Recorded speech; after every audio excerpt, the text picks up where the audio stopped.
out of here. I got other stuff to take care of. Can't keep everyone's life perfect. That's a great intro to my show right there. I'm out of here. I can't keep everyone's life perfect. Peace out. The dog just walked out. Oh, with me. You're She's taking my girlfriend. She's my therapy dog. She's your therapy dog.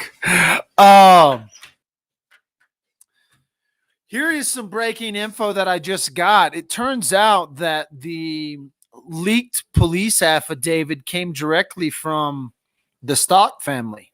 So someone related to the Stauch family is the one who released the police affidavit. I just got that information 2 seconds ago as I had to cut in and cut out. And so, people have been asking, well, why did they leak this? Why did they leak this? This was Gannon's family who leaked this. The only people they were given to it wasn't it's now unsealed by the courts too, but it was released to the family yesterday, and the family looks like they released it. I don't think it's released through court documents yet. As far as this morning, it wasn't. That doesn't mean it didn't since I did my first video, but this morning when I looked at the court dockets, and I'll bring this up for you guys to look at as well. So when you look through the court docket here in El Paso County, you go to cases of interest. These are now, if it's released now, it's just happened. So this is all the documents that have been released look at this today. Registered of actions, affidavit of probable cause. Look at that. They added that since this morning. So all of these are new release documents that they added. There you go. So now it's been released officially, but it was released to the family yesterday. So the Stauch family is the one who leaked that information early. It has now been released to the public, which is awesome. So all of these amended complaint and information affidavit, registered of actions from March 13th to April 3rd. So there's a lot more new information that's just been released, more than just the police affidavit, the issuing of the arrest warrant and the unsealed documents. That's just happened. Somebody said on me that it's been released officially. We came over to the official website and look at this. It all has been ordered to reschedule status conference. This matter comes before the court so it looks like the matter is set for a status hearing on April 14, 2020 at 4 p.m. Since the defendant last court appearance, things have changed dramatically in the state of Colorado and across the nation. Both Chief Justice Coates and Chief Justice Will Ban have issued orders regarding this type of essential business that is still to be conducted in El Paso County Courthouse. The court is aware of the public interest this case has generated and the expected number of people who may attempt to attend what is likely to be a very short hearing on a routine matter. The court is also concerned regarding its ability to comply with social distancing requirements given the audience and overflow that was present at the last hearing. Given the unique circumstance which currently exists, the court vacates the April 14, 2020 status conference in this matter. Counsel are ordered to discuss availability with each other first and then contact the staff of Division 15 and reschedule the status conference on June 5th, 2020 at 9 a.m., June 11th, 2020 at 9 a.m., June 15th, 2020 at 9 a.m., or June 18th, 2020 at 9 a.m. So court for Letecia Stauch has been postponed, like I pretty much said it would. See, to be able to comply with the Constitution, they have to keep it an open court. To be able to comply with health standards in our new community, you have to abide by these health standards. So they have completely rescheduled court. And this is just coming out. This was released today. People's motion to amend complaint and information. So this is the motion to amend. So now here are the full charges. She has 13 counts. Murder in the first degree after deliberation. Murder in the first degree, victim under 12 position of trust. Child abuse resulting in death. Tampering with the deceased human body. Tampering with physical evidence. Crime of violence, used a weapon. Crime of violence, used a weapon. Crime of violence, used a weapon. Blunt force, gun, and knife. Crime of violence, cause of death. Crime of violence, use a weapon, use the weapon, use the weapon, use the weapon. This woman, they are stacking the deck on her. And if she's convicted of murder, they're going to convict her of everything else. And if they convict her of murder and everything else, they will be able to stack her with time. Life in prison without parole, life in prison without parole, plus 100, plus 100, plus 100, plus 100, plus 100, plus 100, plus 100. They may give this woman 1,000 years in jail. Maybe not, but possibly.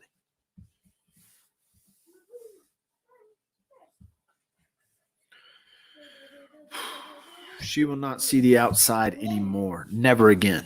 Never again will this woman ever see the outside. Ever again. All right, let's see what else was released today.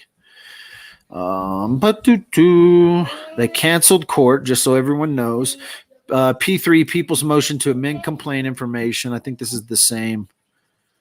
Yeah, that's what I just read. Oh, shoot. Went back too far. Amend Complaint and Information. P3 Order, Amend Complaint and Information. Attached order. Yeah, so that's just the judge saying do that. Reschedule status conference, order granting motion to unseal affidavit, cause and support arrest affidavit. So this is the affidavit this is going to be better. It's the same exact one that was released yesterday. So the family released this yesterday. Everybody wanted to know who leaked it. It was all leaked yesterday. I need to text someone real quick.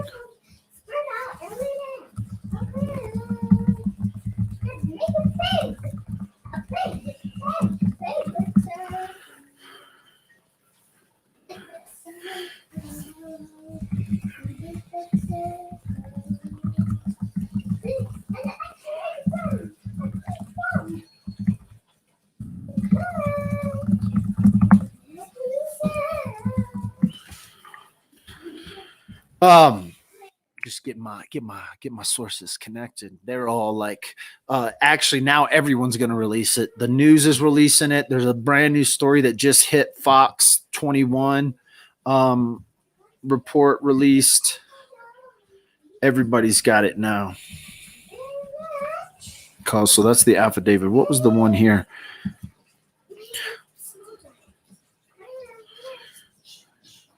I just want to see what they did yesterday. Okay, to reschedule status conference. Okay. Redact affidavit released to DA paralegal Sarah at 11 a.m. on Friday, April 3rd. Order granting motion to unseal the affidavit of probable cause and support of arrest.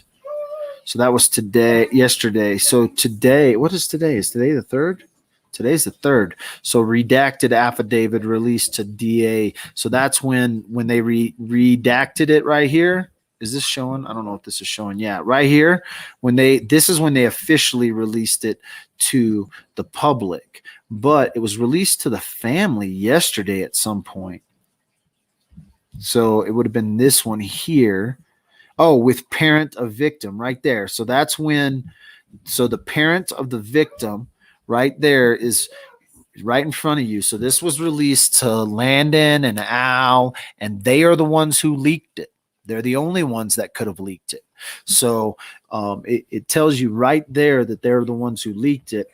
And there is a link posted on my Dad with the Phone group. I could also put a link straight to if you go to Colorado Judicial Branch, if you go to this link right here, this will take you directly directly to all these documents, and you can download the PDFs. You don't even have to take screenshots. They're all right there for you. That's where I'm at right now. What I find interesting is these actions here, and where we just told you that this was released to the family yesterday. Here's the order granting it. And then I told you that it had to have been the family who shared this and leak this to the public. So when people are upset or get upset about this, you have to realize this is the family doing this.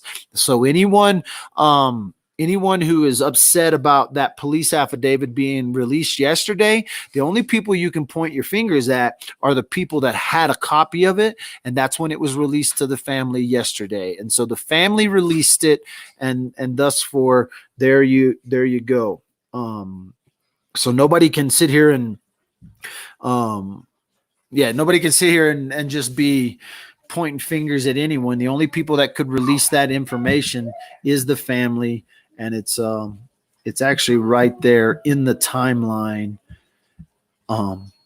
And so mystery solved on that, whoever's Phil Google account is. But now it's been released to the general public. It's in the court document paperwork where I took you earlier this morning. I took you guys there. First video, part 1, took you to the same spot. Nothing had been released yet. Phase 2, part 2, now all this new documents coming out. So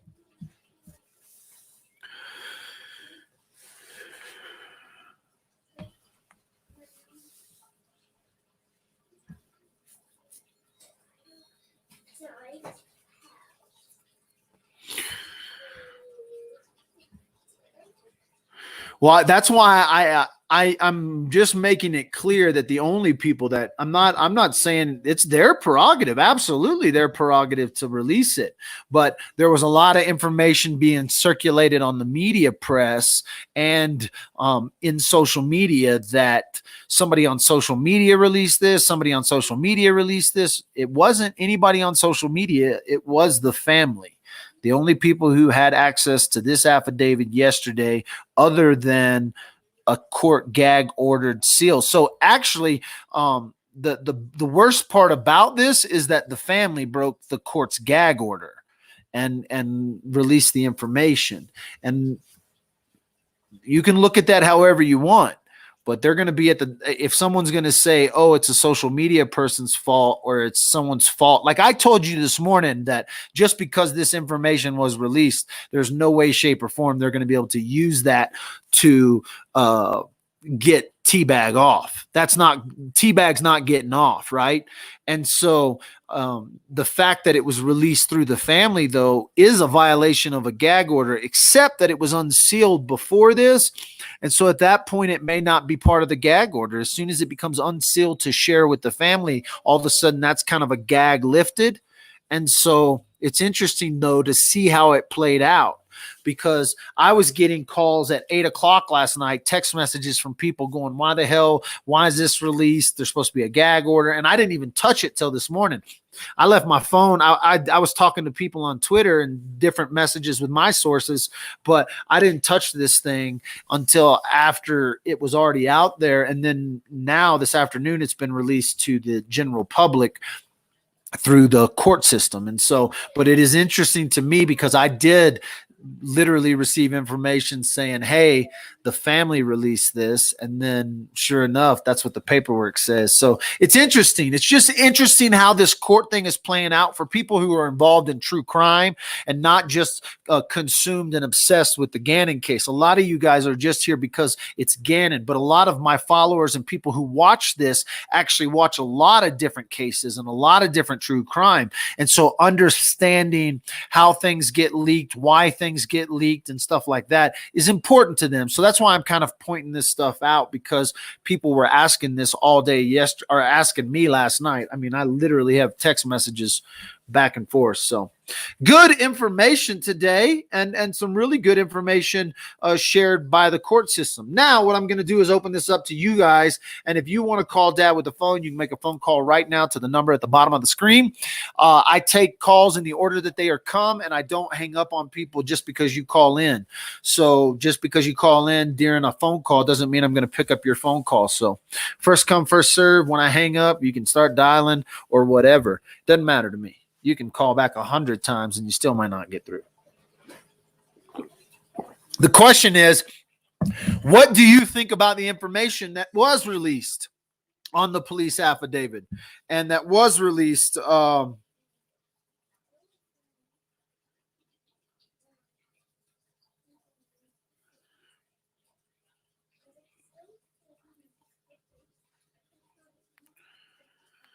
so people are asking why I got kicked off YouTube. It's because of that song, right? That's a licensed song. I licensed it, but YouTube kicks me off with that algorithm. But yet they allow the original is still there. So people are going, where can we go see that intro and tribute?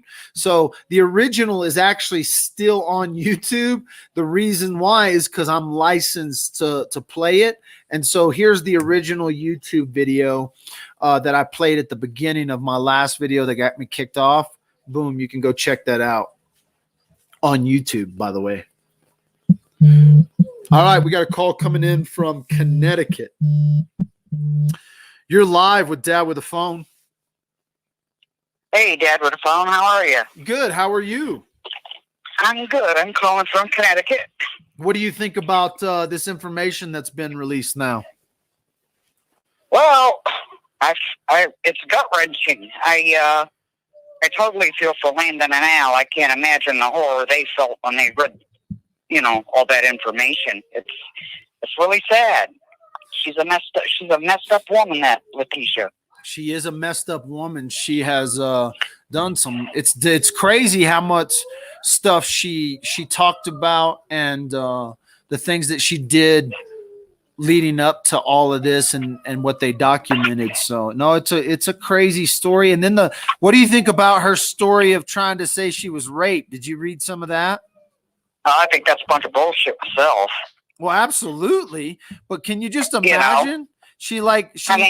Yeah. She's a compulsive liar. She's definitely a compulsive liar. Mm-hmm. Now, I think that they should have gone way back into her past, to her childhood, because, I don't know if you saw the information, but she was accused of locking her sister in the car or something on a hot day. She's sick. No doubt. No doubt. I don't know where did you see that information just on social media? Yeah, there was a post on, I don't know, one of the Crime Talk pages, and it had, and the thing at the gas station too, where she shot off a gun. Yeah, I did see some stuff about that. I did see some stuff. Yeah. And they even actually mentioned some of that in the affidavit. But yeah, it's crazy. She's got problems. What was she doing with a gun? Well, this is going to be one of the interesting things that, the only reason they would say that there was a gun used is because they actually found Gannon and did that autopsy. And so, so now they have an autopsy that's going to show, some sort of firearm being used. The question is, whose firearm? Do they have that firearm? That kind of stuff, which will be interesting to see.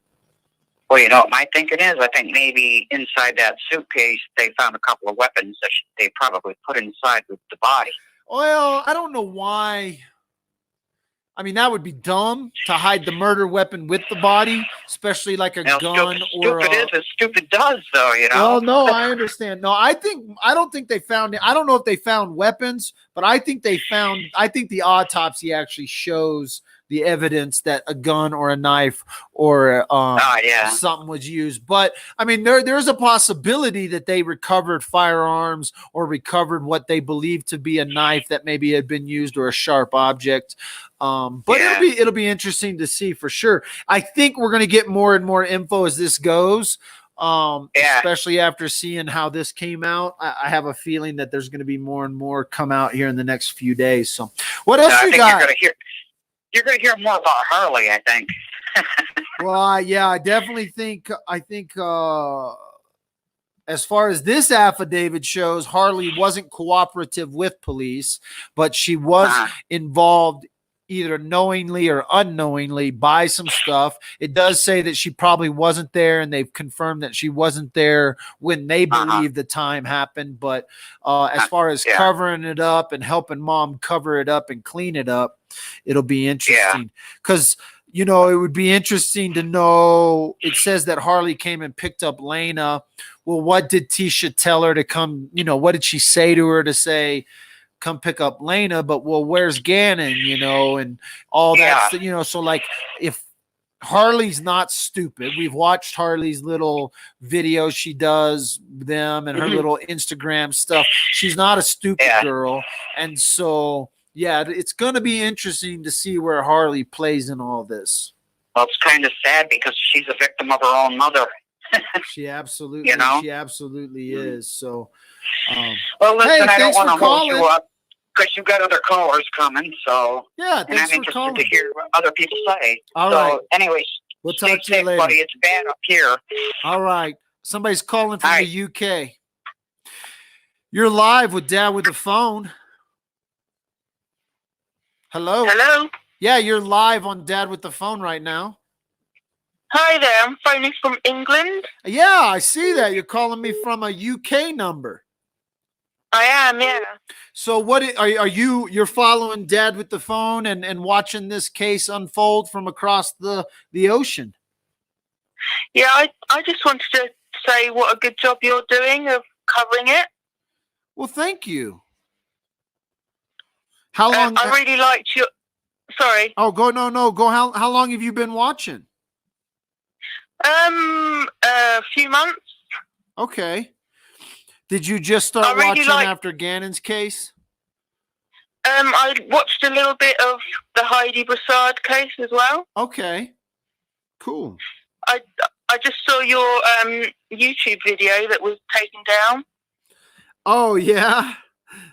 Which one? I just wanted to say that the tribute you did was really, really lovely. Oh, thank you. Something that I just do for my own grieving purposes, when you're looking at these cases. And so, well, thank you.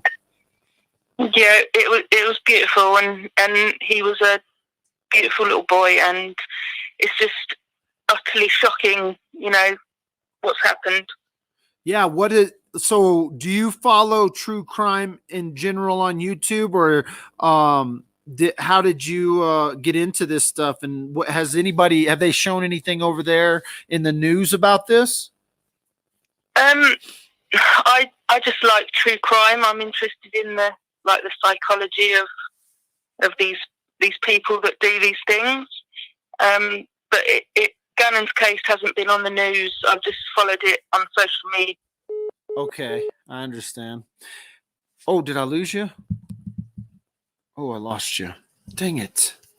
I'm sorry. Hey, caller from the UK. Thanks for calling. I don't know why the phone dropped, if it was a connection issue. Dang. I don't know what just happened. But hey, thanks for calling, and thanks for watching Dad with the Phone. You're awesome.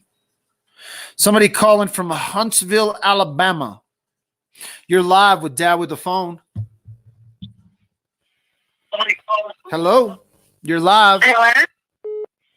Hi, Dad with the Phone. How are that you was doing? A wonderful tribute. I'm good. It's Alabama girl. So I just had someone from the UK on with the English accent. Now we got somebody from Alabama with the Southern accent. There you go. Yeah, I heard you. She got disconnected. Yeah, call back, girl. Call back. Something happened. I don't know. So how long have you been following this case here? Oh, goodness.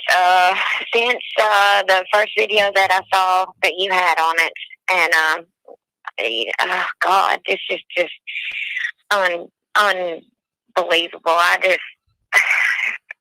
just can't wrap my head around what this woman has done. It's just, you'd have to be on her level to think that way, so I'm glad I don't understand it. Yeah, absolutely. Yeah, it's almost for normal people, it's kind of hard to fathom. It is. It is. Um, I'm kind of wondering if, her little rape story, we all know that's BS, but I'm kind of wondering if Gannon knew or saw something, her cheating, possibly. Maybe this had been going on for a while, and maybe Gannon saw something he shouldn't have. Oh, Because, you mean like a motive? I So do the believe motive? she had sex that day. Yeah, I do believe she had sex that day, or she wouldn't have made this whole rape story. Oh, In case, maybe she didn't want samples being taken and all that, because then it would come out who she was having sex with. so because of her, she did have some, weird internet searches, not stuff that was just blatantly vulgar or anything, but it did sound like she was a little unhappy. Yeah, she was looking. She was on the hunt. I mean, we clearly see that. And usually, like they say, if you already got the saddle out, you've already picked out a horse to ride. So do you If think? you know what I'm saying. Yeah. So do you think you're saying that you think there was somebody over there, that somebody did come through the house, that Gannon saw something or was going to rat her out, or maybe he saw something in the past? Yeah, he may have seen her actually in the act having sex with someone else, or maybe he picked up her phone and read some text messages he wasn't supposed to see, Yeah, and someone is, they did find some other male DNA that wasn't Gannon's in one of the rental cars mixed in, Yep. And so See, that's what I'm saying.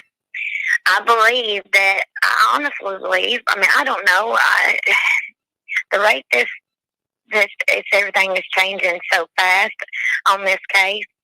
Of course, we won't know definitively anything until after this is all wrapped up, and we may never know the truth.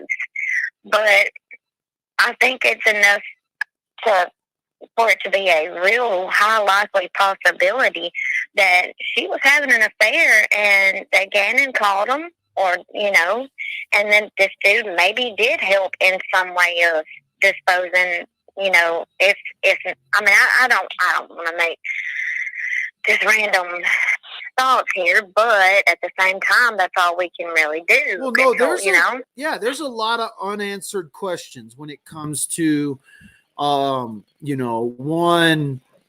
how did Gannon get in Florida? Like, how did Gannon's body get to Florida? And then, because there still hasn't been explanation. Now, I'm sure we're going to get an explanation. They're going to have to prove that she did that, right?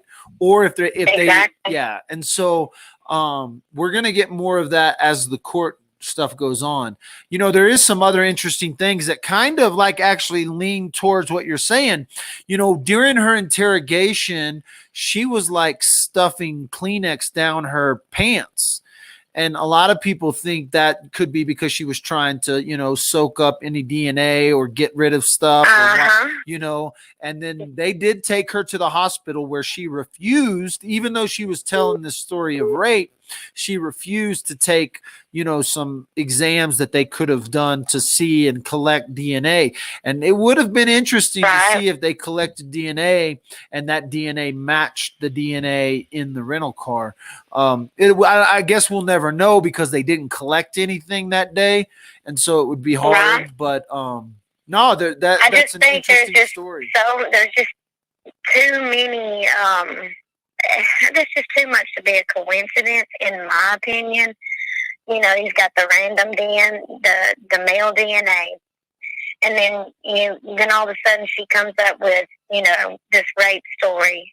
So it's got to be connected some way. Yeah, and the fact that she did not want that DNA tested at all. Yeah, and she's interjected some truth, right? There are some truths that have come out through even this police affidavit. There are some truths that have come out. And so, and the police officer even says it in the affidavit that in his experience, a little bit of interjection of truth, you can, and then shadowed with these other lies and stuff. So no, it's interesting. That's an interesting take on it. Hey, thanks for calling. Thank you for taking my call. Hey, you keep doing an awesome job, and I have to say this: if y'all follow Miss K, please stop. Oh, I got you. Yeah, no worries. I always need a good hater out there, and she fits the part just perfectly. Well, you know what? She is actually doing you an honor, because you know what they say. Any press is good press, whether it be good or bad. Your name is coming out of her mouth, so whoop whoop, you're gonna get more followers because of her. Absolutely, absolutely. She's working for me for sure. She's one of my she's one of my shields. I don't tell people that very much, but hey, thanks for calling. Okay. Thank you. You have an awesome day, and everybody watching, you have an awesome day too. And I'm praying for everybody. All right. Stay home, stay safe, stay blessed. Awesome call from Alabama there. Even got a little shout in from Miss K.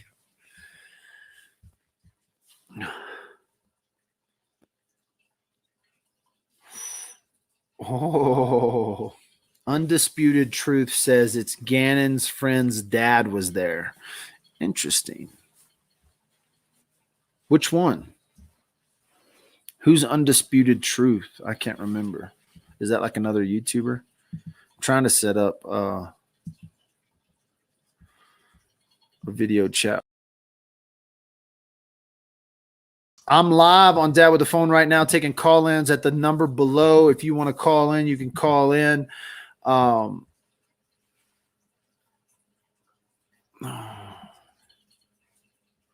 do I change my name on here? K Marie says, how do I change my name? Somebody from Phoenix is calling in. This is Dad with the Phone. You're live on Dad with the Phone right now. Hi, Dad with the Phone. This is Tara from Gilbert, Arizona. How are you? Doing good, Tara. So how long you been following this Gannon case? Listen, I'm really upset about this case, and I think I'm coming at it from a different perspective in the fact that I am a mother of 9 children. And 2 of those children are considered my stepchildren, but to me, they're all my kids. And I would put my life on the line for any one of those children. And the fact that this woman has made these comments about having to watch him and other people's, I don't relate. I don't get it.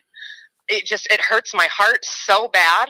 Yeah, you're talking about her text messages and her Google searches. Her Google searches where she said, like, you know, I just feel like a babysitter for my husband's kids. Absolutely. You know, the day that my husband and I got married 10 years ago, I also married those 2 girls. And I chose to love them just as much as their biological mother loves them. And if you don't have that and you don't love those kids as much as you love that man, there's something seriously wrong there. Seriously wrong. Yeah, absolutely. And no, those Google searches were interesting, and then, you know, telling all in the same, like, this is her mindset. So just so people can see kind of what we're talking about, these Google searches were done, and they put some in there, and it's stuff like my husband's she talks about the ex-wife, but then she's like, find a rich guy who wants me to take care of his kids. You know, find real military singles. I'm overdoing all the work for my stepkids. And my mom doesn't help. And I think it just gives us parents, those who we love our stepchildren like our own. I feel like it's giving us a bad name. Well, and it really ticks me off because as a stepmom, I don't look at it that way. They're my bonus kids. Yeah, you know, and nobody. Any step parents out there know. I mean, all my kids are my kids, but I have my sisters, right? My sisters have been divorced and remarried.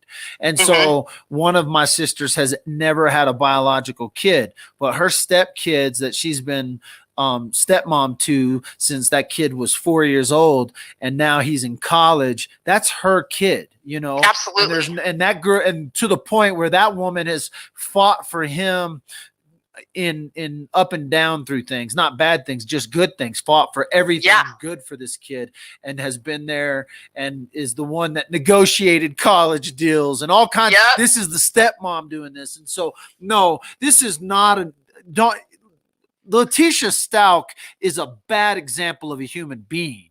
Absolutely. Right? And I also think too, once you have children, your selfishness needs to go out the window, because those children, they come first.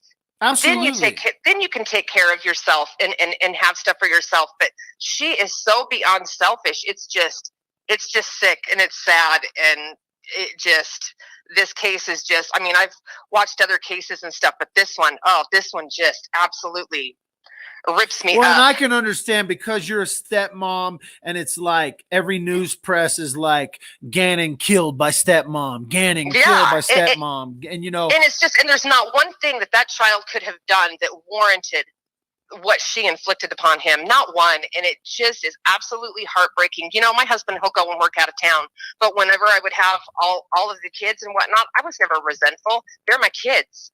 Your family. You do what you need to do. You don't sit there and cry and bicker and moan and, oh my, poor me, I have to do all this. That's what you do. You're a family.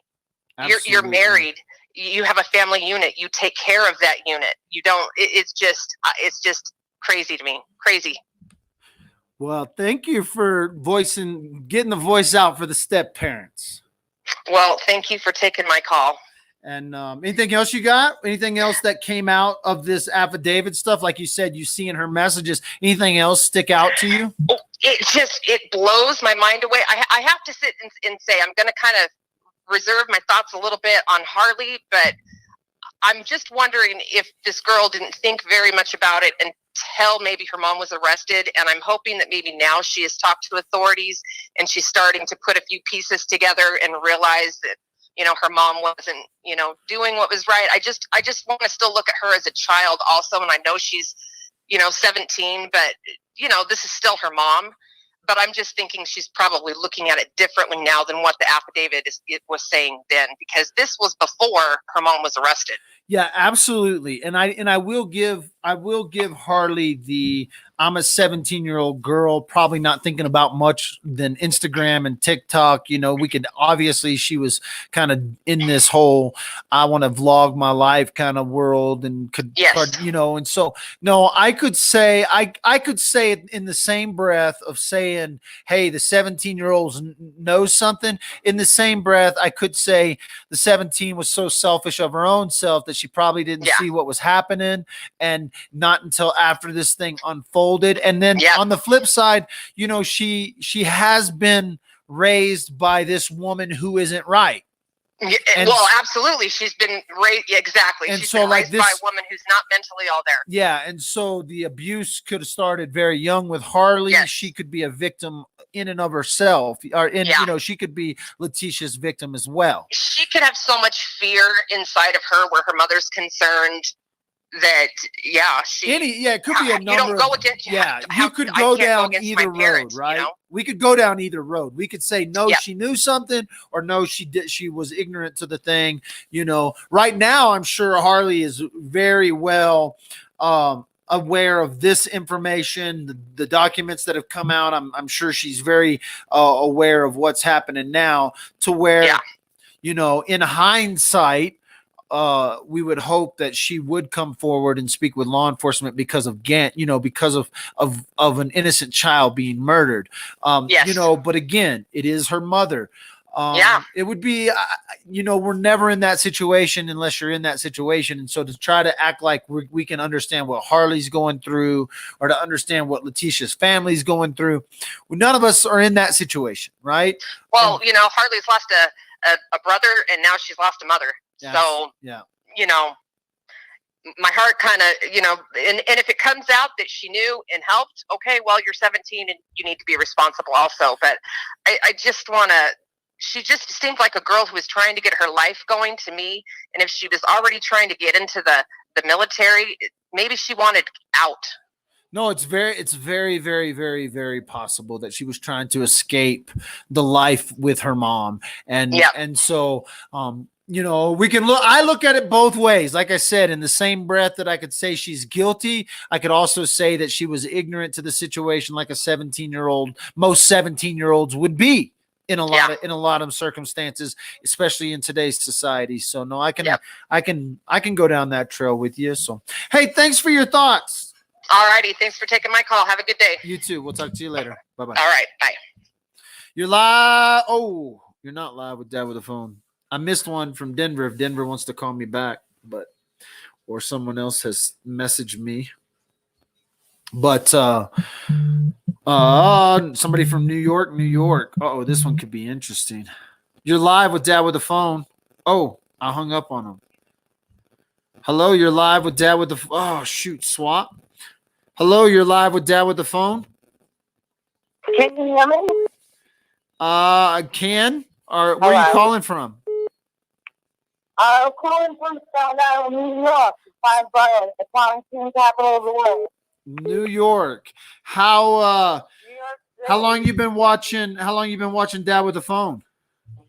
I've been watching you for like the past month. Ever since that Dick Letecia took Manning from us. What a monster he is. Life sentence is what she deserves. She could live in terror every single day of her life.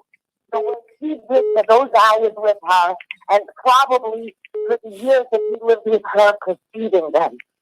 He is evil incarnate. But what you're doing is amazing. And I can't believe I don't want to tell you that. You are great. I hit on you from down and you really subscribe. Watch all the videos. Amazing. Oh, well, thank you. And thank you for your call today. Yeah, you got it. Keep it up. All right, we'll talk to you later. All right, bye. I'll be honest, it was hard for me to understand, but she said some nice things about me, I think. Here we go. We got a call from Denver. You're live with Dad with the phone. Hello? Dad with the phone. Yeah, you're talking to Dad man? with the phone. Good. Hey, I just kind of wanted to touch base on a couple of the things that one of the other callers mentioned. She said that, she found Letecia was a lie. She thought that Letecia was a prolific liar. And I tend to agree, but I think that stems from the fact that Letecia is a malignant narcissist.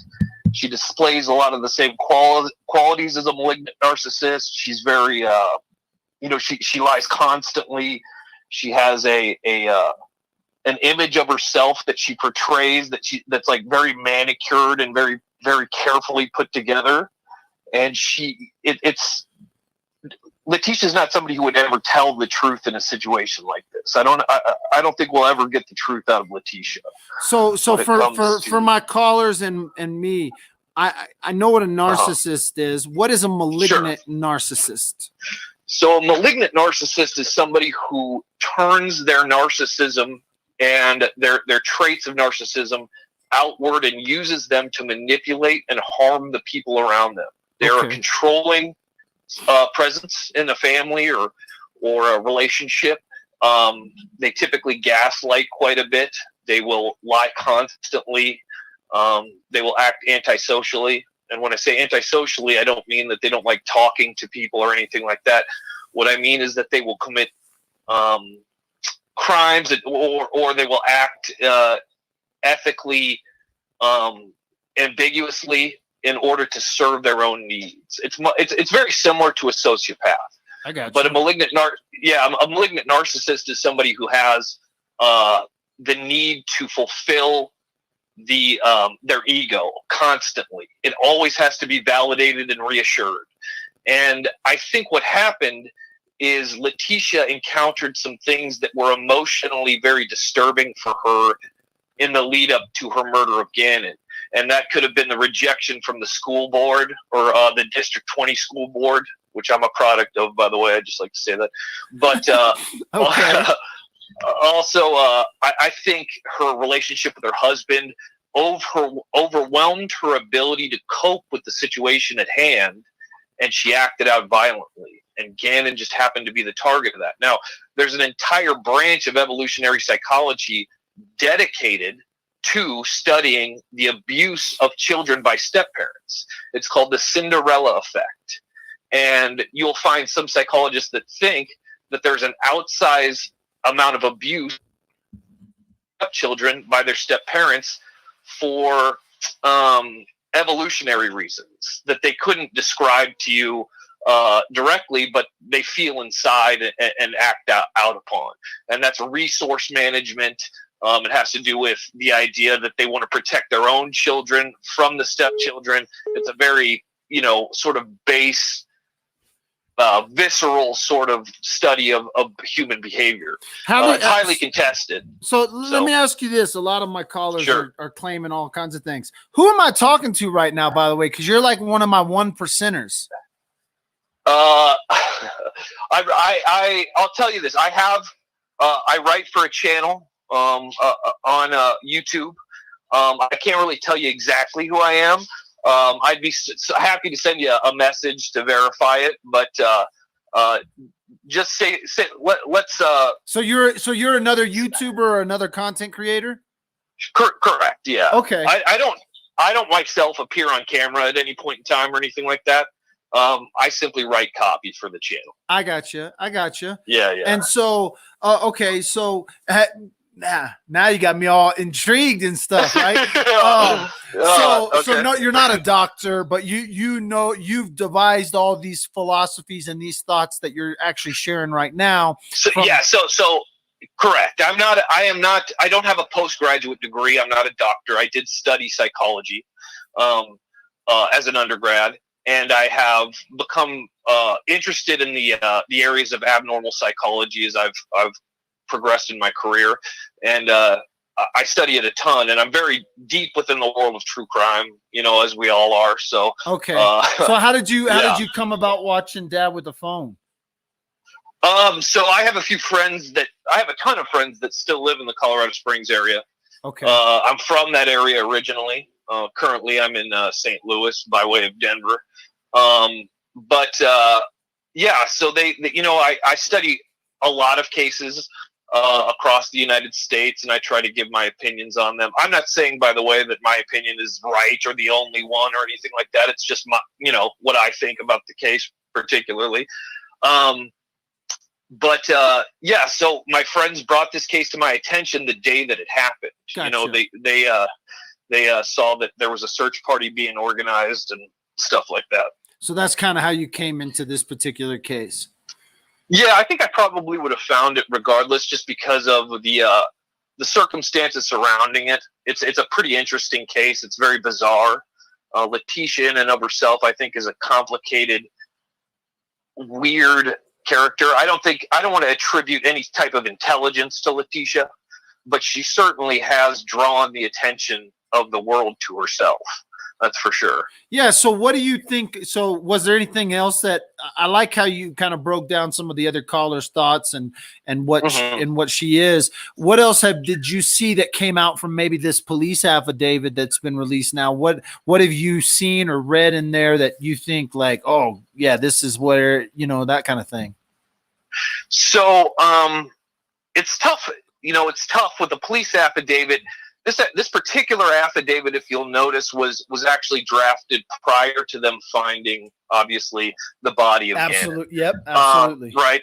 So some of this investigatory information is fairly preliminary, but one of the things I found very interesting is that we were wrong about the timeline. Most people had speculated that at some point she had left for the day with Gannon and returned without him. That clearly appears not to have been the case, which leads me to believe that she premeditated this for quite a bit longer than we initially thought she had, meaning that she probably had ruminations of an idea or like a concept forming in her head about what she was going to do or how she was going to act out before this ever happened. And it looks like this was sort of a culmination of circumstances that led up to it, and that she killed him in his room, which is a very personal, very intimate way to take someone's life, in their house, which you share with them in their room. Absolutely. What do you think about dark. when Gannon being like, the theories around Gannon being found in Florida? Do you think she had help, or do you think this was something that she again planned out and was able to execute? You know, if she had help, it would be uncanny because she would have to entrust so much of her culpability to somebody else. And personally, I don't think that controlling individuals like narcissists will typically let that happen. I think she's a secret keeper. I think she's very adept at manipulating the people around her. If somebody helped her, they did not know that they were probably involved as deep as they were. Okay. So that, I mean, you know, obviously that's one person's opinion. Like I said, I have no idea really. I think your opinion's based on some logic going, you're about to commit unquestionably a heinous act. And the only way that you would entrust someone with knowing about this heinous act is if, one, you had done something like this before with them, or, you know, you had some sort of knowledge of them doing something like this. So you had like this, you know, this trade-off. And then the flip side is that comes back to that question where we can see in the affidavit where like Harley went out and purchased some things or purchased some things for her mother, but most likely was just a 17-year-old kid not thinking about it. Oh, mom needs this, this, and this. I also want some bubble gum, this and this. I'll go to the, you know, Dollar General or whatever. And so, yeah. So you would even think, you know, Harley didn't have knowledge or knowing knowledge of helping. I think if Harley had any knowledge of the crime, that she probably did not know how bad, the extent of the crime, or I don't think she would have inculpated herself. You know, she probably had some vestigial sort of like, you know, idea of what was going on maybe, and she was probably quite terrified for her mother. But I don't think she was a willing participant in the death of Gannon or his subsequent, you know, secreting into a spot, you know, some miles away. I don't think she had that depth of knowledge about the crime. Again, I could be completely wrong. She sort of adopted a pretty responsible stance in the sense that she's not talking to anybody right now. Well, yeah, and that's what's crazy because like she was kind of forced into talking to the media from her mom during that one interview, but really has not talked to law enforcement. And up until that point right here, she had already left the state of Colorado. So even at this point, I don't know where she's at specifically. And so I don't know if law enforcement, even after the fact, had spoken with her, or, you know, I would feel at some point they would be able to either, I guess they wouldn't. If she doesn't want to talk to him and they don't have enough evidence to charge her, then they really can't force her to talk. But they probably don't have a probable cause to, you know, I just don't think they're going to be able to drag Harley into this in any well, and I think if your analysis of Tecia is even semi-correct of being this narcissist, you know, that then again, to entrust someone with the kind of information you have to entrust them with is just, you either know something about that person that gives you an inclination that they can be trusted, and or you have been a part of something in the past. Hey, thanks for calling, mystery caller. Hey, no worries, man. I appreciate the time, brother. Yeah. And you know, I'll still take you up on. You can send me a text message to this because I might have verified you. So I'll keep your identity between you and me or whatever. I appreciate that. Yeah, thank you, man. Yeah, enjoy your day, brother. All right, Thanks we'll talk to you later. We'll see you. Yep. That's quality caller right there. Straight up. Quality caller. I should have asked about the rape thing. Maybe he'll text me. You're live with Dad with the phone. Hey, Dad. Hey, how are you doing? Where are you calling from today? I'm calling from West Virginia, and I am doing okay. I actually talked to you a few weeks ago about this, but I was thinking, okay, so you remember when she had the video of him crying, and he said, "I'm bleeding," and he sounded like really upset and weird. He sounded like in distress. Yeah, that video was supposedly taken on the 26th. So, okay, I kind of have a theory. What if that they had like some kind of incident of abuse the night before. And she realized that she hurt him pretty bad. So, she took his phone from him so maybe he wouldn't tell. And then when on the videotape the next day, what if, like, the neighbor said that he seemed like he was drugged. So that may have been why. And maybe she thought that he was going to die while they were out, but as the school day ended, she brought him back home, or maybe he was in the back of the car when she came back. Or that's kind of what I'm wondering if that's what happened. I don't know, but that if she drugged him. No, the neighbor said he looked drugged, but what if he was injured from the night before? That's kind of why he had been bleeding a lot, maybe. And she left with him, hoping that he may pass while they were out and to dispose of him. Or he died while they were out and she come back with him in the back of the car or something like that. And that's why you couldn't see him on the video. I mean, I don't know. He may have been on the other side. I know I've heard all the talk back and forth about it, but it's just a theory that I've kind of been thinking about, because that video the night before, the way he was crying, it was not like, I don't know, a typical cry for a kid who's just in trouble. And then I'm bleeding, like, you know what I mean? Yeah, no, I understand. No, yeah, as far as that video goes and the theories around that video, I don't know, because I do believe something happened, right? I do believe there was a fire. I believe that some sort of punishment went down. I believe that she did something at that moment. I do believe something happened at that moment. It's weird though, because like she took pictures of him in the bed. Like, and yeah, there's some weirdness that happened that we're not really privy to, right? We are privy to black and white, dark images, but a lot of it's been redacted and not in color, but they have color images of whatever that picture is taken. And so there's this weirdness, that was going on anyway. Like she was planning, like she had some, premeditated. So being that, hey, she took him out, he was drugged or not drugged, maybe, very possibly. I do believe that they have some evidence, obviously, that they've put together in this probable cause affidavit to explain some things, like, she sent Lena out to ride the bike, and then Harley came and picked Lena up, and she kept the kids out of the house so she could clean up. They have the ADT stuff where she's going in and out the back door a lot, and different things like that. And so I tend to believe more in the sense of they're going to go after that. They have a crime scene at the house. We knew that they had a crime scene early on. We knew that they knew where this took place.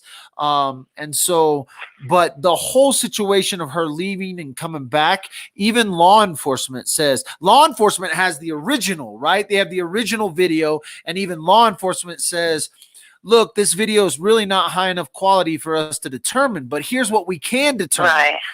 Phones were here in different places. So I take that video as something that was key, right? But I also take it as kind of how law enforcement has put it. Like, if they can't tell from the high-res photos and the high-res video that they have what's going on, I tend to not try to go too much down this narrative. Did he come back? Where did she go? Did she take him? right. I'm more of the question is, where was Gannon when she did call law enforcement? When law enforcement showed up at the house, was he in the trunk of her car?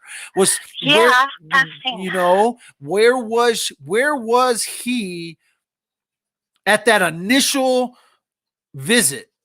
Because they talk about, the car going to the airport and staying out at the airport for a couple of days, and they kind of believe that maybe Gannon was in that car. And then they talk about a certain area where they believe he was dumped for a little bit. Well, then when did she go back and get him? Because that kind of information they don't talk too much. They do go into it a little bit, into their search area where they found some plywood and stuff. But there is this moment in history where Gannon was somewhere after he was killed, and the police were talking to her and interacting with her. And so I'm sure they Right. have, again, this is just as much information as they did give us in this police affidavit. They have more information. And now, since they've recovered Gannon's body, they have a lot more information. And so, A lot more answers. But I have another quick question. Well, Yep. two quick things. A quick question for you. Okay, so the charge that about the child abuse. I wonder if we will find out more if they know that like she had been abusing him, or maybe his sister. I don't know that. And then the other thing is when she said that she was raped, she mentioned he wanted that suitcase. So that was kind of interesting too. Like, was she trying to set up that he would be in the suitcase that she had put him in, or you know what I mean? well, yeah, so she's mentioning this stuff, which is awesome because then the police start talking about it, right? So she mentions this suitcase. The police then go to Al and say, is this a suitcase you have in your house? Yeah, this is a suit. Okay, well, where is that suitcase?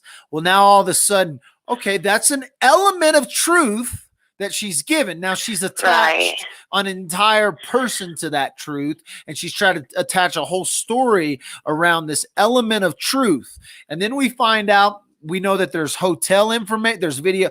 I know that there's hotel video of her in a hotel with a suitcase. I know that there is a video of her washing the car, right? And then this has been talked about in the affidavit. Now we talked about this video before the affidavit came out, but so they have a lot more video information and video stuff around that whole suitcase thing, right? And so it is interesting that it's in the affidavit, and that I am pretty sure they have evidence of her at a hotel with this suitcase, and then all of a sudden he's found in a suitcase. And so no, it's the pieces. So the if pieces they have will her at fall. a hotel, she can't say, oh, so and so took it when they took him. You know what I mean? You literally have it on video. Absolutely. Oh my goodness. And we also know that there is a time when they were searching for information around certain dates that they believe she was in Florida. And what we don't know, and what this affidavit doesn't tell us, is all the extra info that has come in since they found Gannon. It doesn't tell us all the tips, all the people. Someone might have saw something in Pace, Florida. Someone might have saw something in Pensacola. A gas station video may have been recovered. We don't have any of that info yet. I'm sure as this When case. do you think we'll get more information? Well, this has already been pushed off now till June. So this case is going to go very, very not cold. It's going to go very silent because they have now canceled court April, May, and we don't go back to court till June. And there is a very strong possibility that could be canceled and pushed out. And so they've canceled the court hearing that was scheduled for April 14th. And so the most you're going to hear about is probably on Dad with the Phone. Well, I'll keep watching, and thank you for doing that, because I'm a single mom here in West Virginia, and sometimes I need something to just take my stress away, and I love it. I love it. So thank you. Well, thank you for watching. Thank you. Hey, we'll Bye. talk to you later. Thanks for calling today. All right. Have a good day. You too. Great phone calls tonight. Great phone calls.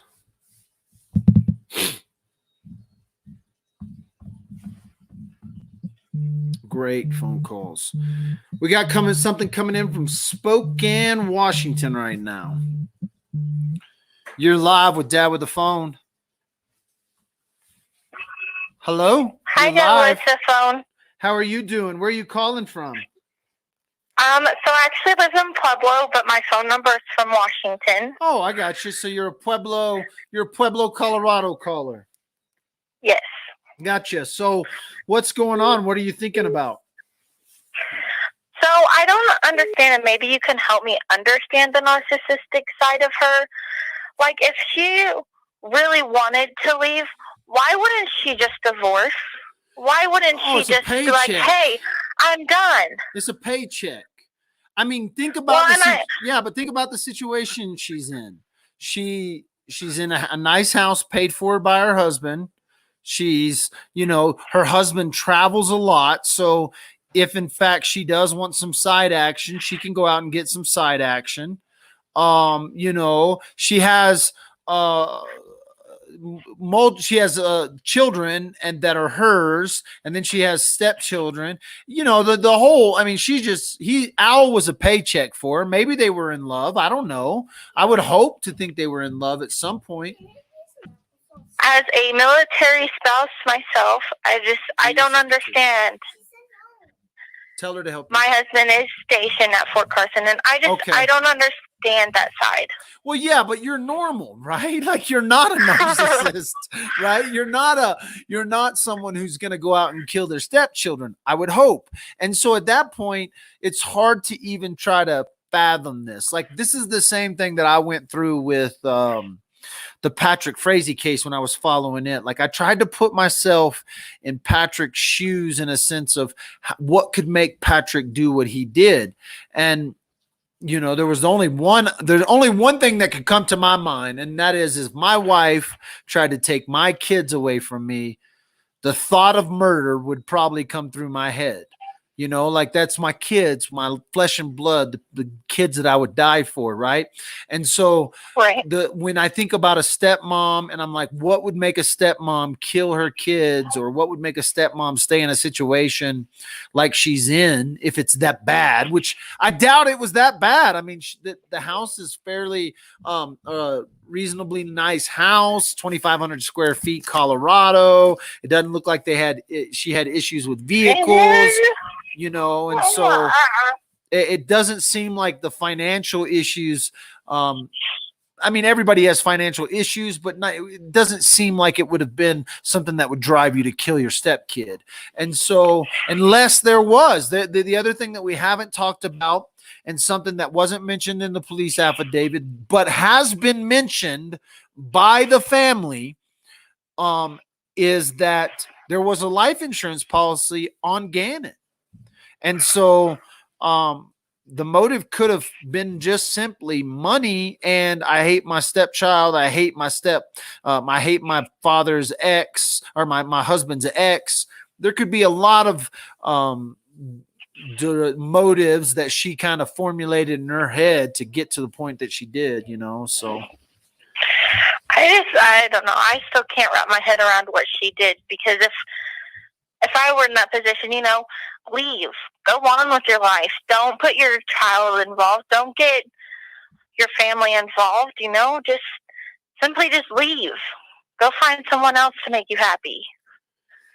That's the easy question. That's the easy answer. But sometimes, I mean, even women that are in abusive relationships, that they're being beat by their husbands in domestic violence, or they're being mentally abused or whatever, verbally abused, they're going to stay in that situation because, one, either there is this thing called love, that sometimes love is blind to hurt, and love is blind. This is a real thing that we can all experience. And so, sometimes they feel trapped. Sometimes they feel captive in those situations. And so I'm not saying that she was abused or in any kind of captive situation. I'm just saying that even women in their own nightmare can't get out of the nightmare. They're not going to go kill their children. They're just in a nightmare that they can't get out of. So, right, and I understand. And I also had a question about the affidavit. If they had all that evidence and the pictures and the blood, why didn't they arrest her? Why did they let her leave? Why didn't they put a hold on her? The easiest answer is the U.S. Constitution. That's the easy answer. There are just rules that are set up to protect the innocent, right? And if those rules aren't adhered to by law enforcement, then a lot of people get arrested. A lot of people get in trouble. A lot of people lives get ruined if they can't follow those rules of how to and the steps they have to follow. Hindsight is 2020, right? When they find the body, when they start getting all the information back from the cell phone companies, when they start getting, and that stuff doesn't just happen overnight, you know?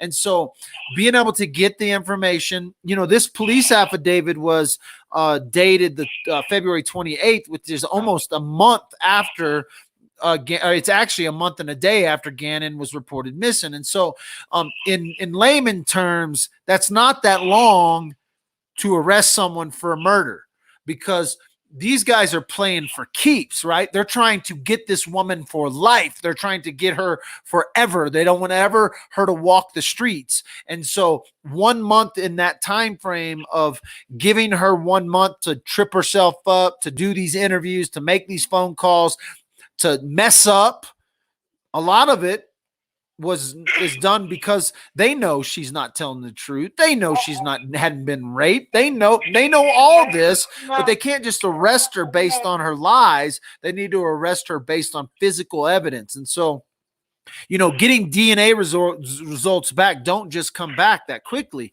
And so 1 month though is not that long. And so it only took them 1 month to get her.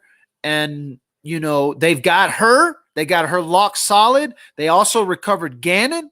And so at some point we have to look and go, hey, this is going right how they need it to go, And the only thing that's kind of hitched us as a nation is this COVID-19 thing, which is going to mess with court dates. But I have no doubt, after reading this police affidavit, after knowing what I already kind of knew, after listening to the family through a couple of conversations, after listening to her interviews, I have no doubt they're going to nail this woman. So, yeah, I'm really glad that they didn't have to make the deal with the devil just to find him and bring him home for closure.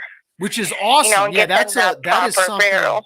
Yeah, that is something that a lot of people didn't even think about, that there could have been a very real possibility that they went to her and said, hey, if you'll tell us where the body is, we'll take life in prison off, right? Because now they don't even have the death penalty in Colorado to bargain with. And so they would have had to start, if they really wanted to recover Gannon, they would have had to start bargaining with her. And the fact that they don't have to do that, and the fact that they have the physical evidence now, that when a jury convicts her of murder, the jury will never ever be able to question, is Gannon dead, because they were able to recover Gannon's body, right? And that is something that could have been a hurdle, and that's no longer a hurdle. And so it is a good thing. So hey, thanks for your call. You're welcome. All right, we'll talk to you later. Alrighty. Keep safe Bye. down there in Pueblo. Oh, I don't think first degree can be changed in books for sentencing. Indianapolis, Indiana. You're live with Dad with the phone. Hey, D-Wop. How are you doing? Who's this? This is Stacy. I'm coming across as Indianapolis, but I'm from Colorado Springs. Oh, I gotcha. I don't have much to say. I did have one question about where did we hear about the candle? Was that something she had posted on Facebook, or a screenshot from a text? Do you remember where that came from? I think that is something that she said either on a Facebook or a social media post, and then she posted that video of Gannon crying, and she's like, we're gonna have to do something, we're gonna have to sell the couch to fix the carpet, so like she that whole incident with the candle is kind of told by her also through that video she released where Gannon's crying and says he's bleeding and all that. And so I think that story does come from social media, and yeah, so right. And, again, small truths and everything she says. And after the fact, she's saying it was a candle. It could have been the blood already on the carpet down in his bedroom. Yeah, absolutely could have been that. I do believe that there was a fire in the house because, again, remember, we have her Google text messages now saying, talking about the smoke inhalation and, again, partial truth. Hey, I went and got this guy to help me fix the carpet that was burned through this candle. Because she also, this is what she talks about in the affidavit, right? And right. So not only did we get it in the affidavit, not only was she telling this story to law enforcement, she was also letting this stuff out in social media. And according to family that I've talked to, that actual fire happened, that the candle was actually, that a candle was knocked over. Even Landon's mom has made comment. I mean, even Gannon's mom, Landon, has made comments about that actual fire. And so, you know, that was a story being told that probably happened, and she probably beat Gannon for spilling a candle or something, you know. And this is very possibly where the not the abuse started, but where this incident started and then escalated into a murder. And so I just find it interesting, though, at least in the affidavit, they didn't point out, like, hey, there was a burnt spot on carpet, because they did say they didn't smell smoke. They smelled the overwhelming pleasant smell of coconut, you know, or something like that. Yeah. But I don't know, and that could just not have been pertinent to the arrest affidavit and not been in there. But yeah, I don't know. I'm not quite sure if like, again, you know, if you want to shadow something, right? You want to throw some shadow on you don't want people to look at the murder, or don't want people to look or think. So you tell this story about something that happened that's real, right? And there was a fire. Oh yeah. And I had to go find a guy to fix this. So she's trying to tell the story and work in this rape story at the same time. So no, I think that, again, the fire may not have happened. It could have been a total figment of her and telling us lies.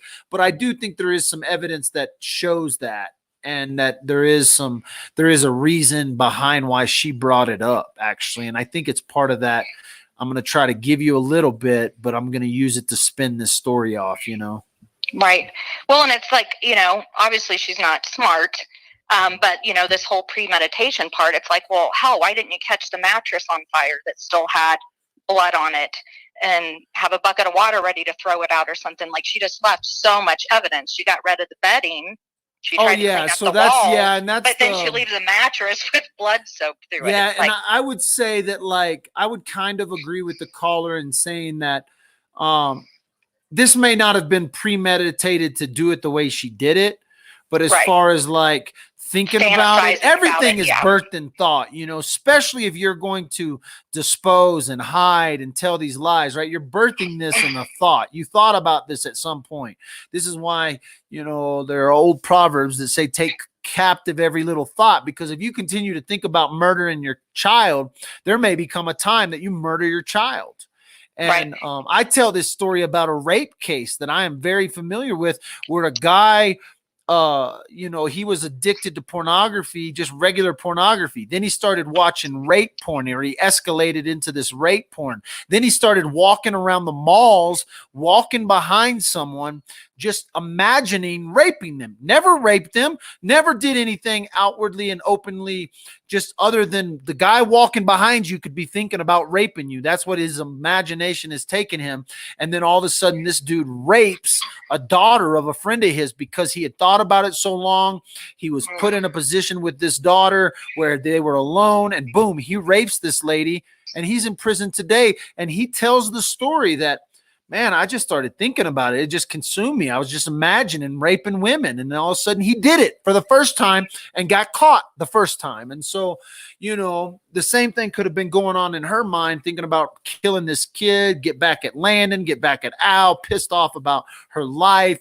She starts thinking about it. I'm going to do it. I'm going to do this. I could do it this way. I could do it that way. And then all of a sudden the opportunity not only presents itself, it almost just happens. She beats him, hits him, cuts him, whatever, and then just escalates it straight to murder. But this was all birthed in thought. This didn't just happen sporadically, you know. And because Gannon wasn't the problem, right? None of her no, it was to hurt his parents. Yeah, it was to go parents. Yeah. It was to come after, you know, the ones that loved him. I don't think Gannon was a problem child. I don't think Gannon was any more of a problem kid than any 11-year-old boy, right?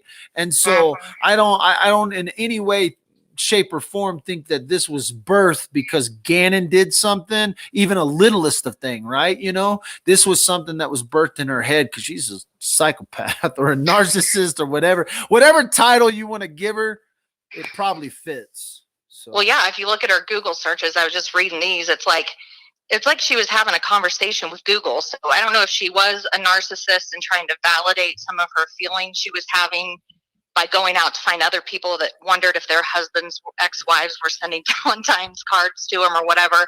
But like some of the stuff she put in here, it's like, well, what kind of search result were you expecting to get back with that? No, exactly. No, It's like, it's the weirdest. it is a weird thing. It is not. Was she searching for memes? Was she searching for validation? Blog of some other woman out there that felt the same way? It's just outrageous. But anyways, I could just go on with the weirdness, but I'll let you get on to someone else. No and I worries. appreciate your Hey, work. thanks I've been for following calling. you since Kelsey. Thank you for calling. All right, take care. All right, bye-bye. Bye. What?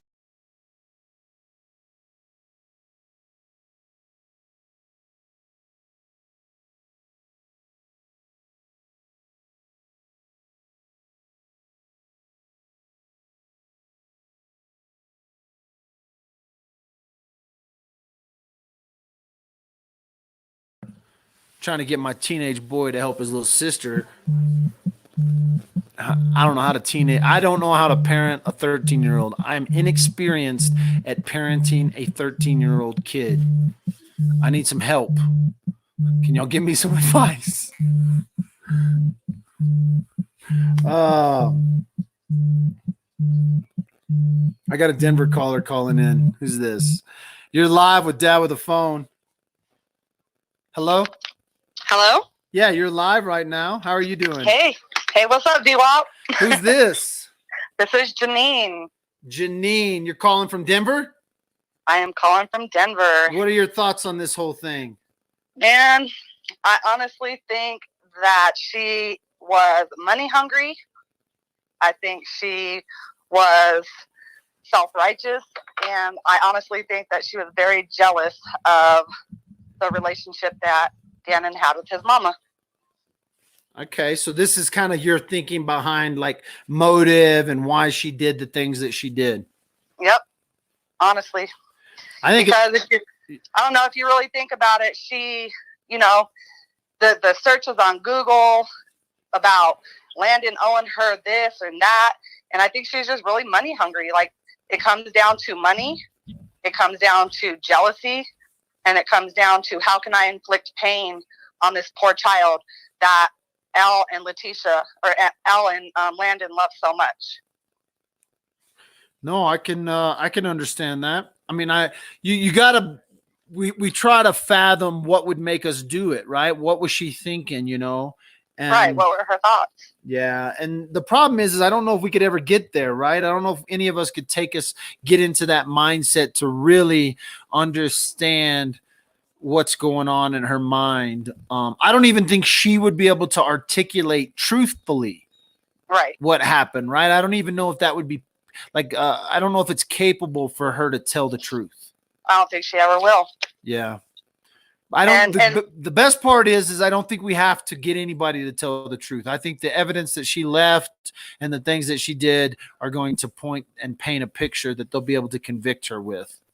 Oh yeah, for sure. I definitely think, she gave a little, she lied, she gave a little, she lied, and she basically, hung herself with the lies, and, there were truth to her lies. So, Yes, but the one thing that I wanted to ask you and get your thoughts on, is the whole, when she was off Highway 105 in the, I gotta handle affidavit.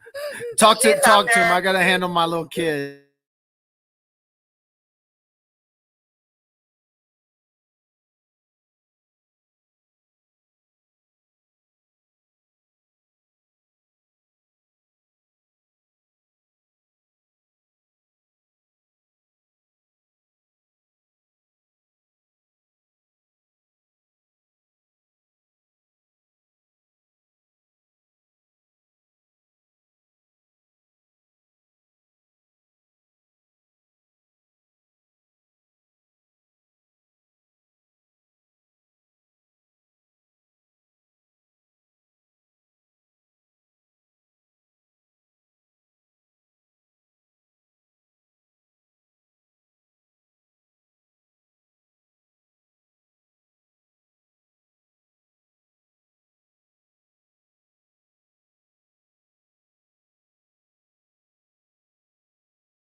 I solved the world's problems with PBS Kids.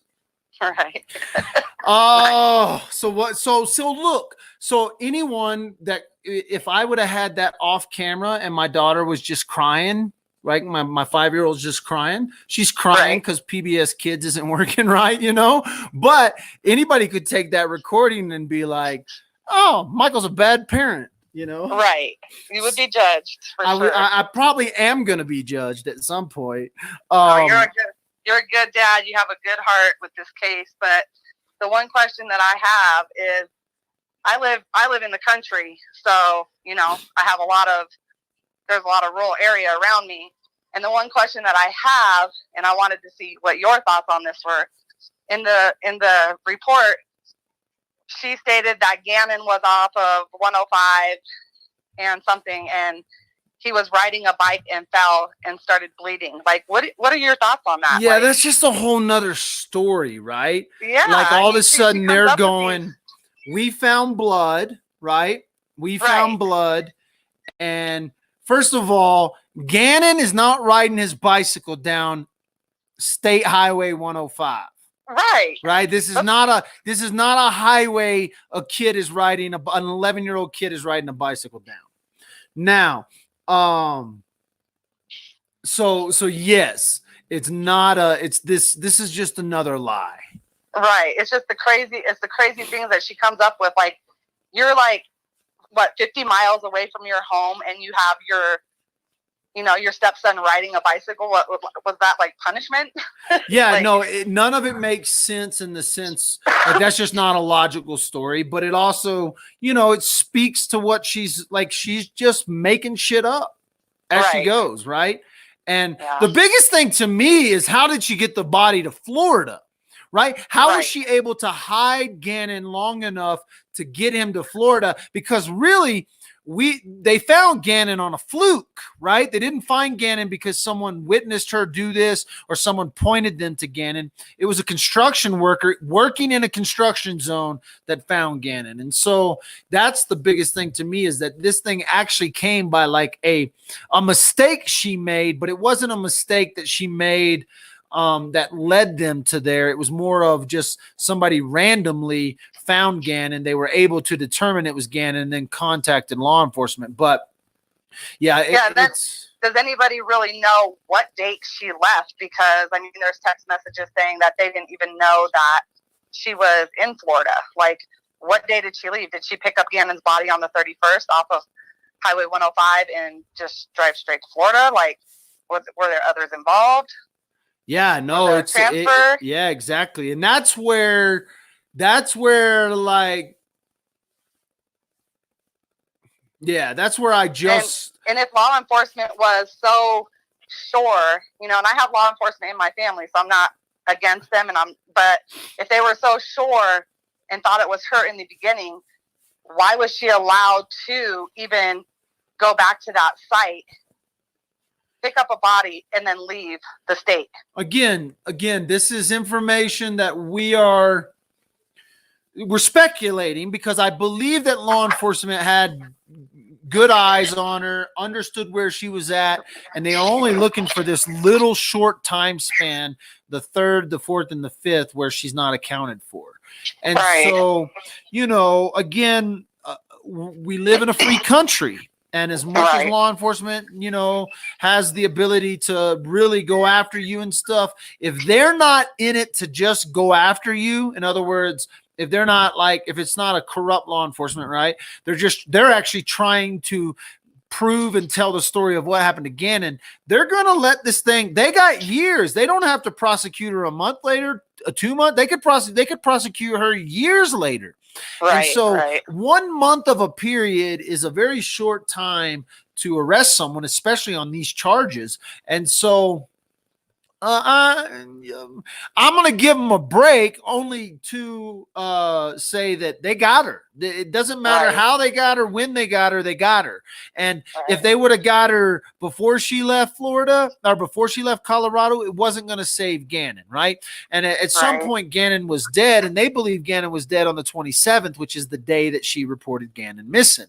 And so at some point you have to say, okay, they kind of know they're not going to recover or rescue Gannon alive. They're still pursuing it that way. I mean, they were pursuing to the point where they're pulling warrants for IP addresses on ransom notes. So they were pursuing a missing child, but they were definitely looking this like a murder pretty quickly off the bat. And so, Right. A month again is not very long. They arrested her within a month. They wrote the arrest warrant within a month. They actually arrested her, I think, on the 2nd or something.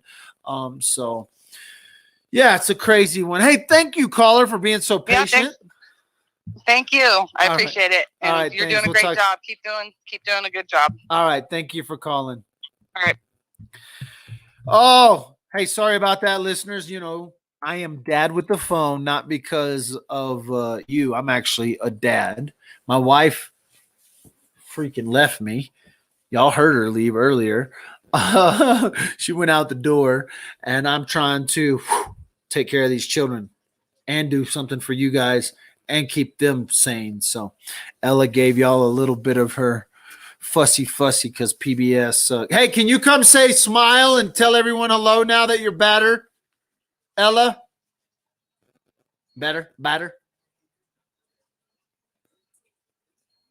Ella? Are you got your headphones on?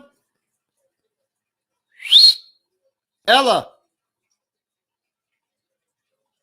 Guess not. She's got her headphones on.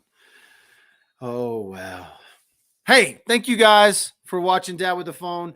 If you want to find me on all the social medias, if you're new to Dad with the Phone, you can find me at all the social medias listed at the bottom of the screen: TikTok, Dad with the Phone, YouTube, Twitter, and Facebook. If you like true crime and this is entertaining for you and you want to throw a little bit of change in my hat, like I'm a street performer, even though I'm performing from my living room for you guys, you can check out the PayPal link at the bottom of the screen. That's my little bucket for some change if you want to support Dad with a Phone. If not, keep listening. You can always go to Facebook. If you're new and you're on YouTube, come over to Facebook and give me a review on my Facebook page, Dad with the Phone. We've got over 600 reviews on Dad with the Phone right now. We would love to have what you think about Dad with the Phone as a review. And we're going to continue to follow this case. Just to go over some quick facts. Facts in the situation are, boom, the arrest affidavit was leaked yesterday, most presumably by the family. Today, it was officially released on the court docket website, as well as some other information. Fact, they are moving her April 13th court appearance, which was just a real standard status hearing. They're just moving it. They understand that people are very, very much involved and very much invested in this case, and that there's going to be a turnout for anything that happens with Teabag. And so they decided to move it to June. They've opened it up a few dates, and we'll get that information to you as soon as those dates get booked. I can tell you it might move again, but either way, you'll get more information booked then. The reasoning they can do this, I want to tell you the reason they can do this, because she has not yet pleaded, and they are not up against speedy trial until she's officially given a plea of not guilty, guilty, or made up all kinds of little stuff. So she hasn't pled yet, which means we are not pushed against speedy trial just yet. This was just a status hearing because they have just received the warrants. They had just received the affidavit when they scheduled this hearing. So that hearing has been pushed out. All right. There's more information at the link below. I'm putting this link in the description. Son of a biscuit. I'm putting this link in the description so that you can go and you can look at these documents. Not the description. I'm putting it in the comments. You can go check out those.